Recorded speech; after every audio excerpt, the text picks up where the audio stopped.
Good morning students. आज आपण expression for maximum वर्कचा problem पाहणार आहोत. जे एक्सप्रेशन फॉर मॅक्झिमम वर्क आहे त्यामध्ये त्याचा फॉर्म्युला आहे W=-P एक्सटर्नल डेल्टा व्ही आणि दुसरा एक आहे W मॅक्झिममसाठी -2.303 NRT log of base 10 V2/V1. तर यामध्ये हा प्रॉब्लेम दिला. हा प्रॉब्लेमच्या अनुसार आपल्याला काय करायचं आहे, त्यांचं सोल्युशन काढायचं. तर या प्रॉब्लेममध्ये काय काय पहा, गिव्हन डेटा काय काय गिव्हन डेटा पाहण्याच्या अगोदर प्रॉब्लेम वाचू आपण. 2 mole of an ideal gas are expanded isothermally and reversibly. किती मोल आहेत आयडियल गॅसचे? 2 मोल. आणि ते काय होतात, एक्सपांड होतात. कसे? Isothermally and reversibly. 20 litre to 30 litre at 300 kelvin. Calculate the work done. R = काय? 8.314 जूल पर केल्विन पर मोल. म्हणजेच या गिव्हन प्रॉब्लेममध्ये तुम्हाला नंबर ऑफ मोल दिलेत, ते किती आहेत? 2 आहेत. R दिला 8.314 जूल पर केल्विन पर मोल. त्यानंतर टेम्परेचर, यामध्ये तुम्हाला जे टेम्परेचर आहे ते नॉर्मल टेम्परेचर म्हणजे तुम्हाला यूज करायचं आहे, ते म्हणजे 298 केल्विन टेम्परेचर्स. ठीक आहे, डिग्री सेल्सिअस त्याप्रमाणे. तर आपल्याला 2 mole of an ideal gas are expand isothermally and reversibly from 20 to 30 litre atmospheres at 300 kelvin temperatures. Okay, temperature दिलेलं आहे. आपल्याला रूम टेम्परेचर म्हटलं तरी आपल्याला त्यामध्ये त्या कॅल्क्युलेशनमध्ये करावं लागते, घ्यावं लागते तो पार्ट. आणि इथं जर ऑलरेडी आपल्याला दिले 300 केल्विन्स, तर कॅल्क्युलेट द वर्क डन आपल्याला काढायचं. ठीक आहे, तर यामध्ये आता आपल्याला गिव्हन डेटामध्ये काय काय आहे? एन म्हणजेच काय आहे? Number of mole. किती आहे? 2 मोल.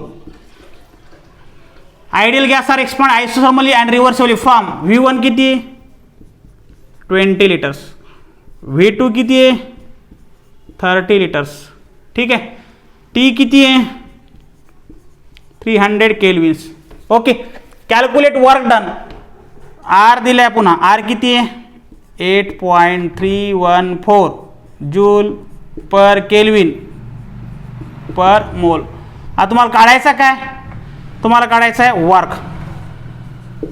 काय काढायचं आहे? वर्क.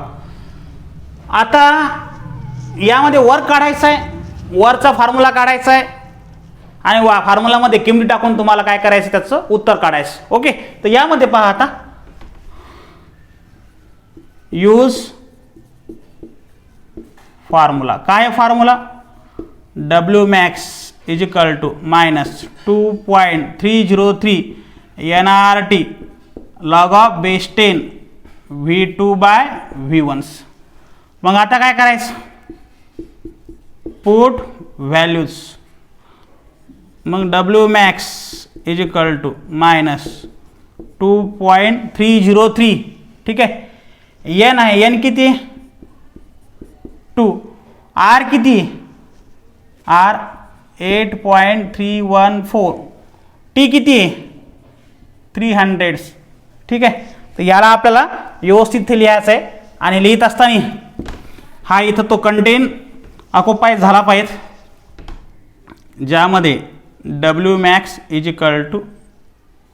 -2.303. N किती आहे? 2. R किती आहे? 8.314. T किती आहे? 300 log of base 10 30/20. अशा प्रकारचा पार्ट.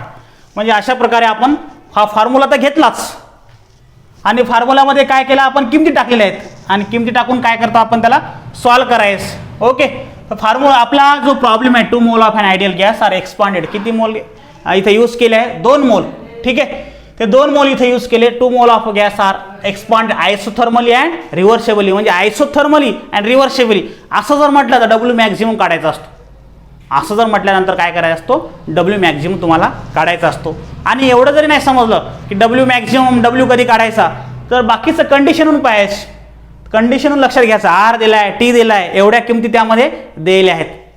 ठीक आहे, तर एवढा भाग दिल्यानंतर मग आता आपल्याला काय करायचं? वर्क डन काढायचं. तर वर्क मॅक्झिमम असं म्हणणार नाही, तो वर्क डनच म्हणेल.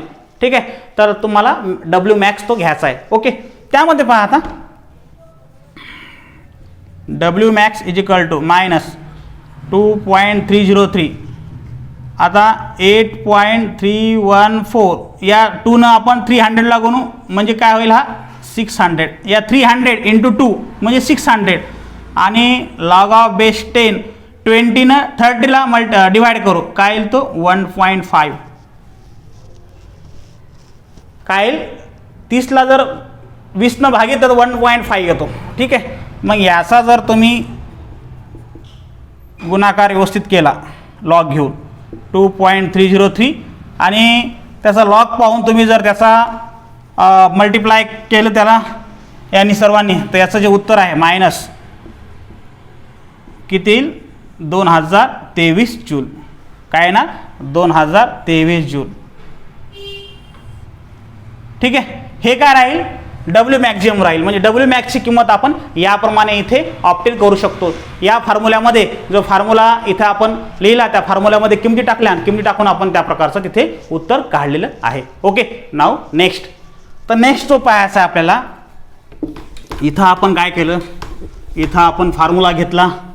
फॉर्म्युल्यामध्ये प्रॉब्लेम जो होता त्या प्रॉब्लेमच्या कंडिशन टाकल्या आणि कंडिशन टाकल्यानंतर काय केलं आपण इथे की त्यांची व्हॅल्यू काढली डब्ल्यू मॅक्सची. आता व्हॅल्यू काढल्यानंतर आपल्याला काय करायचं आहे दुसरा कन्सेप्ट पाहायचा आहे. तो कन्सेप्ट म्हणजेच काय इंटरनल एनर्जी. तो कन्सेप्ट म्हणजेच काय आहे internal energy.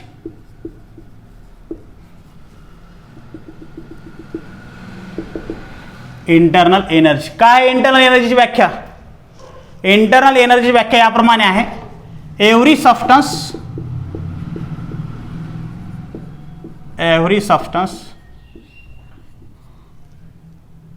associated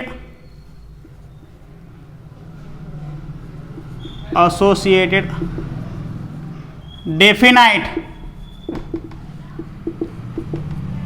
amount of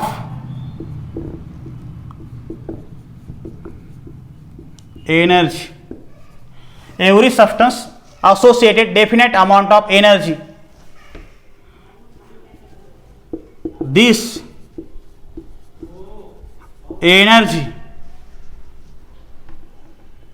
energy called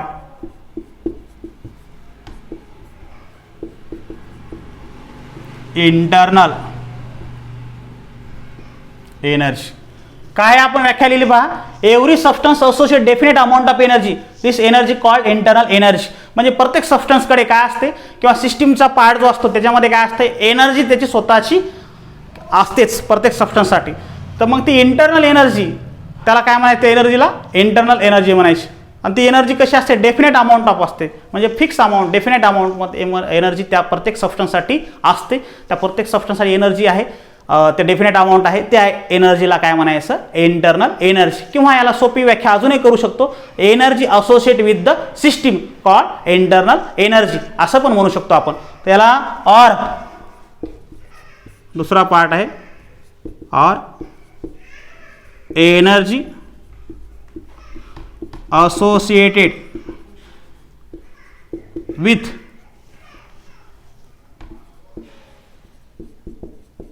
system called internal energy. काय म्हणलं आपण energy associate with the system called internal energy. म्हणजे सिस्टीम सोबत असणाऱ्या जे एनर्जी आहे त्या एनर्जीला काय म्हणायचं इंटरनल एनर्जी. ही और मधली व्याख्या आणि जी मेन आहे ती याप्रमाणे तुमच्या बुक्सनुसार.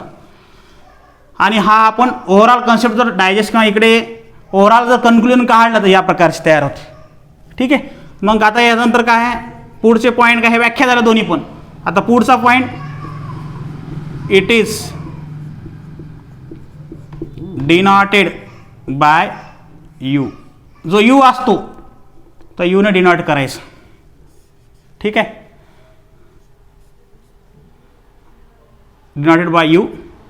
त्यानंतर इट इज स्टेट फंक्शन्स. हे काय आहे स्टेट फंक्शन आहे. It is state function that is U1 and U2. आपण याला असं लिहू शकतो, U1 U2. त्यानंतर डेल्टा U जर पाहायचा झाला तर आपण कसं घेतो, U2 मायनस U1 अशाप्रमाणे. ठीक आहे. त्यानंतर it is extensive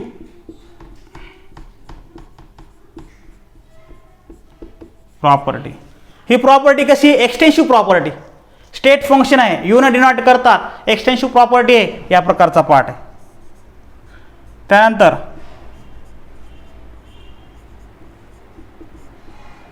it has unit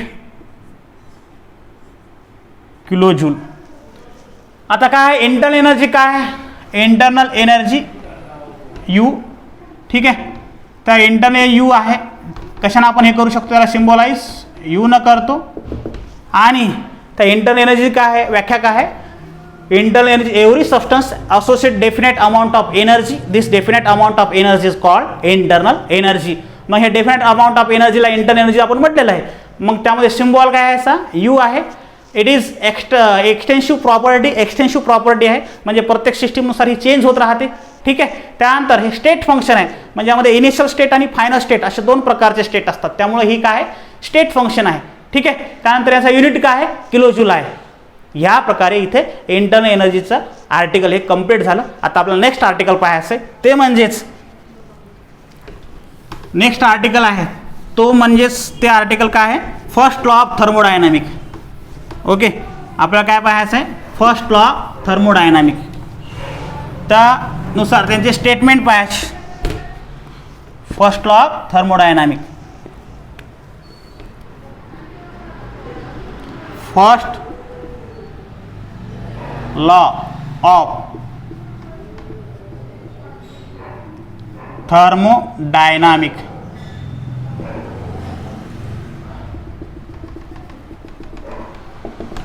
first law of thermodynamic. ठीक आहे. काय मग फर्स्ट लॉ ऑफ थर्मोडायनामिक, तर फर्स्ट लॉ ऑफ थर्मोडायनामिक असा आहे की energy of universe remain constants. म्हणजे पूर्ण युनिव्हर्सची एनर्जी ही काय असते, कॉन्स्टंट असते, म्हणजे त्यामध्ये कोणत्याही प्रकारचा बदल होत नाही. त्यानंतर total internal energy of the system remain constant. म्हणजे टोटल इंटरनल एनर्जी आहे कशाची, आयसोलेटेड सिस्टीमची. सिस्टीम परंतु काय आयसोलेटेड सिस्टीम, ती काय असते, कॉन्स्टंट असते. ठीक आहे. म्हणजे हे काय, मी पहिला जो सांगितला energy of total energy of universe remain constant, म्हणजे पूर्ण युनिव्हर्सची विश्वाची एनर्जी काय आहे, कॉन्स्टंट आहे. नंतर काय सांगितलं, internal energy of the isolated system remain constant. म्हणजे इंटरनल एनर्जी कशाची, आयसोलेटेड सिस्टीमची, ती सुद्धा काय असते, कॉन्स्टंट असते. तिसरा, energy neither created nor destroyed, it can transfer from one form to another form. म्हणजे एनर्जी आपण त्याला क्रिएट करू शकत नाही, त्याला डिस्ट्रॉय करू शकत नाही. मग काय होते, एनर्जी फक्त ट्रान्सफर होते कशापासून, एका फॉर्मपासून दुसऱ्या फॉर्मपर्यंत. म्हणजे हे सर्व जे मी एक्सप्लेन केलं आता किंवा आपण सांगितलं, तर यामध्ये काय स्टेटमेंट आहेत कशाचे, फर्स्ट लॉ ऑफ थर्मोडायनामिक. म्हणजे हे तिन्ही काय होते, फर्स्ट लॉ ऑफ थर्मोडायनामिकचे स्टेटमेंट होते. तर मग कोणकोणते पाहिले आपण स्टेटमेंट, आता स्टेटमेंट फर्स्ट काय आहे, energy of universe, energy of universe is constant. Energy of universe is constant. दुसरं स्टेटमेंट काय आहे, total internal energy of isolated, total internal energy of isolated system remain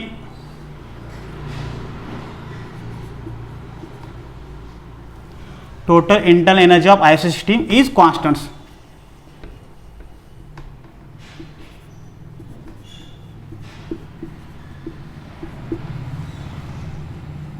ठीक है, energy of universe is constants. Total internal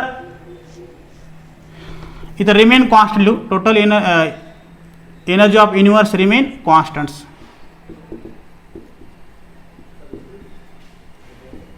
त्यानंतर total internal energy of the isolated system is constants. तिसरा energy neither created nor destroyed. Energy आपण त्याला create करू शकतो का? नाही. त्याला डिस्ट्रॉय करू शकतो का? नाही. It can transfer energy neither created nor destroy. It can transfer only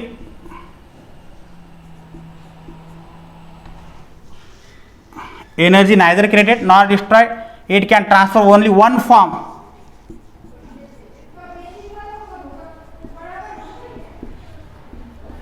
to another form. पहा आता आपण हे तिन्ही लिहिले. तिन्ही काय स्टेटमेंट कशाचे? फर्स्ट लॉ ऑफ थर्मोडायनॅमिक्सचे. तर फर्स्ट लॉ ऑफ थर्मोडायनॅमिक काय सांगतो? तर energy of universe remain constant. Energy काय आहे विश्वातली ही कॉन्स्टंट राहणार. Total internal energy of isolated system ती सुद्धा काय राहील? कॉन्स्टंट राहील. आणि एनर्जीला आपण क्रिएट करू शकत नाही, एनर्जीला डिस्ट्रॉय करू शकत नाही. एनर्जी फक्त काय होते? एका फॉर्मपासून दुसऱ्या फॉर्मकडे काय होते? ट्रान्सफर होते. हे तिन्ही जे स्टेटमेंट होते हे फर्स्ट लॉ ऑफ थर्मोडायनॅमिक्सचे स्टेटमेंट होते. Okay, thank you.